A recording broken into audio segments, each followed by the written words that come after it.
Dans ce tutoriel, vous allez d'abord apprendre à installer i2p puis vous allez voir comment trouver des fichiers torrent depuis le web caché et utiliser i2p Snark pour télécharger en étant anonyme. i2p est un réseau anonyme qui ressemble plus à Tor qu'aux autres logiciels de type Darknet. Non seulement, il partage son architecture en Onion, mais il permet, en plus d'avoir accès à des sites cachés, les EEP sites équivalents des hidden services de Tor, de se connecter de manière anonyme au réseau Internet. Comme sur l'utilisation TOR, seul le nœud sortant a connaissance de l'information en clair, mais il ne sait pas qui l'a demandé. i2p propose surtout tout un tas de plugins qui sont capables de communiquer entre eux de bout en bout sans sortir de ce sous-réseau. Mais ce qui va nous intéresser, ici, c'est le support du protocole BitTorrent. Grâce à i2p Snark, i2p se transforme en véritable client BitTorrent. Attention, il ne s'agit pas de n'importe quel torrent. N'espérez pas télécharger depuis T411 ou Torrent 9 puisque seuls les trackers compatibles avec i2p pourront être utilisés. Ces trackers, vous ne les trouverez que depuis le web caché de i2p, les fameux EP sites dont nous vous parlions plus haut. Commençons par télécharger le logiciel i2p puis installons-le. Pendant le processus, cochez la case pour implémenter Windows Service. Normalement, votre pare-feu devrait se réveiller pour vous demander de paramétrer le logiciel comme une exception. Cliquez sur Autoriser l'accès. Démarrez ensuite Start i2p, restartable, et attendez que ce dernier termine son scan. i2p ne dispose que d'une interface web à travers un navigateur. Il est donc recommandé d'utiliser un autre browser que celui que vous utilisez si vous souhaitez garder l'anonymat. Comment configurer votre navigateur avec i2p? À ce moment, votre navigateur s'ouvrira peut-être sur la page de la console, la page d'accueil si vous voulez, mais il est encore trop tôt pour commencer. Votre navigateur devra être configuré pour pouvoir utiliser les fonctionnalités i2p.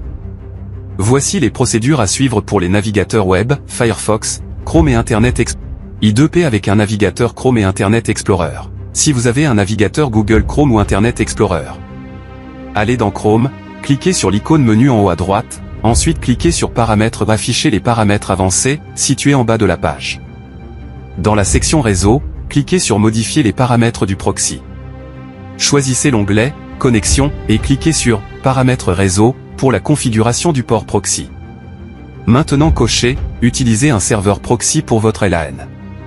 Cliquez sur le bouton Avancer afin d'ouvrir la fenêtre pour ouvrir les ports.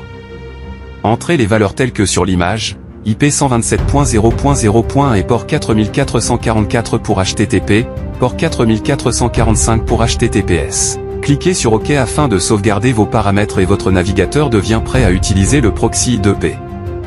Redémarrez le navigateur et rendez-vous à cette adresse, http://127.0.0.1, 7657.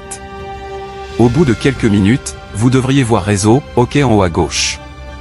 Bravo, vous êtes maintenant prêt à surfer anonymement utiliser des EP sites. Cependant, i2p peut être long à s'intégrer au réseau la première fois que vous le lancez car il s'amorce dans le réseau et prend connaissance de paires supplémentaires. Donc certains EP sites ne seront pas immédiatement disponibles. Plus i2p tournera longtemps, mieux il fonctionnera. Donc essayez de le laisser actif le plus longtemps que vous pouvez. Pour ma part ça m'a pris 10 minutes pour pouvoir accéder au site caché divtracker.i2p, un tracker francophone. Intéressons-nous maintenant à BitTorrent. Comment utiliser i2p Snark? Dans Applications et Configuration, en bas à droite, vous verrez une icône torrent. Cliquez dessus pour démarrer i2p Snark. Il s'agit d'une interface basique avec la possibilité d'utiliser des liens magnets. Allez dans le tracker francophone, divtracker.i2p, choisissez le fichier que vous souhaitez télécharger et collez son lien magnet dans le champ depuis l'URL. Ensuite cliquez sur Ajouter torrent. Patientez quelques minutes, le téléchargement va alors commencer. Nous avons vu que étant anonyme c'est bien possible. Cependant les téléchargements sont loin d'être aussi rapides que sur un logiciel BitTorrent, normal, genre uTorrent. Là où avec une connexion ADSL standard vous pouvez espérer du 1000 kilo-octets par seconde, avec i2p Snark vous culminerez à 30 kilo-octets par seconde. Il faut donc s'armer de patience pour la plupart des téléchargements, mais c'est le prix d'une garantie bien plus forte d'anonymat. C'est la fin de cette vidéo, j'espère qu'elle vous aura plu, si c'est le cas n'oubliez pas de vous abonner et à très bientôt.